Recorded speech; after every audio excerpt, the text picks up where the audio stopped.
सोमवार दिनांक 14 जुलै रोजी रायगड जिल्हा नियोजन समितीची बैठक अलिबाग येथील जिल्हाधिकारी कार्यालयात पार पडली। या बैठकीत करंजा रेवस पुलाच्या कामामुळे जीवन उद्ध्वस्त झालेल्या मच्छीमार व शेतकरी बांधवांच्या नुकसान भरपाईच्या प्रश्नांवर खासदार सुनील तटकरे, खासदार श्रीरंग बारणे आणि आमदार महेंद्र दळवी यांनी ठोस भूमिका घेतली आहे। या तिघांनी रायगड जिल्हाधिकारी यांच्याकडे स्पष्ट मागणी केली आहे की करंजा परिसरातील मच्छीमार व शेतकरी यांना लवकरात लवकर नुकसान भरपाई देण्यात यावी। त्यांना झुलवून ठेवणे सहन केले जाणार नाही। यावर जिल्हाधिकारी महोदयांनी मच्छीमार विभागाला त्वरित आदेश दिले जातील व नुकसान भरपाई लवकरात लवकर दिली जाईल असे ठोस आश्वासन दिले। या बैठकीत चांजे ग्रामपंचायत सरपंच अजय म्हात्रे, जिल्हा परिषद सदस्य सीताराम नाकवा, सचिन डाऊर, कुंदन नाकवा, मनोहर थळी, वेदांत नाकवा, संस्कृती कोळी, धरती कोळी, सुमित थळे, जगन कोळी आदी ग्रामस्थ उपस्थित होते। ग्रामस्थांच्या वतीने प्रशासनास सांगण्यात आले की आमचा लढा आमच्या हक्कासाठी आहे। आश्वासने आम्ही अनेक ऐकली, आता कृती हवी। प्रशासनाने या मागण्यांची गंभीर दखल घेऊन तातडीने नुकसान भरपाई देण्यासाठी पुढील कार्यवाही करावी अशी मागणी सर्वच ग्रामस्थातून होत आहे।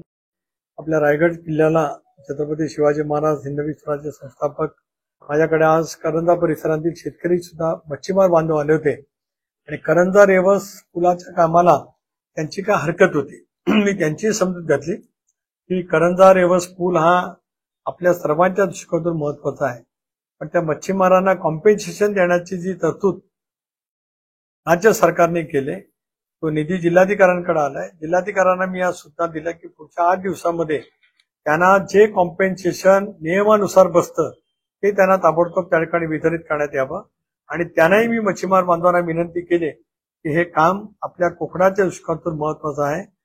करंजा ते रेवस पूल झाला तर खूप मोठ्या प्रमाणावरती डेव्हलपमेंट आपल्या सगळ्या परिसरामध्ये येऊ शकते आहे। त्याच्यामुळे समन्वय राखला राहील, मच्छीमारांना त्यांचा न्याय हक्क पण त्यांच्या पदरामध्ये पडेल आणि कोकणाच्या भवितव्याच्या दृष्टिकोनातून होणाऱ्या पुलाचं बांधकाम सुद्धा त्या ठिकाणी करता येऊ शकेल।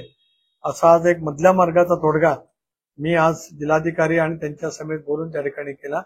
अपेक्षा असं आहे की जिल्हाधिकाऱ्यांकडून कार्यवाही होईल आणि मग तिथले मच्छीमार बांधव सुद्धा त्या कामाच्या बाबतीमध्ये त्यांनी जी काही हरकत घेतलेली आहे ती बाजूला सारून ते प्रत्यक्षामध्ये त्या ठिकाणी काम सुरू करता येईल। आजच्या बैठकीच्या निमित्ताने मला जिल्ह्याच्या मुख्यालयाच्या ठिकाणी आपल्याकडे संवाद करत जे बोलायचं होतं ते बोललो। आपल्याला विनंती आहे की आपण संवाद करावा।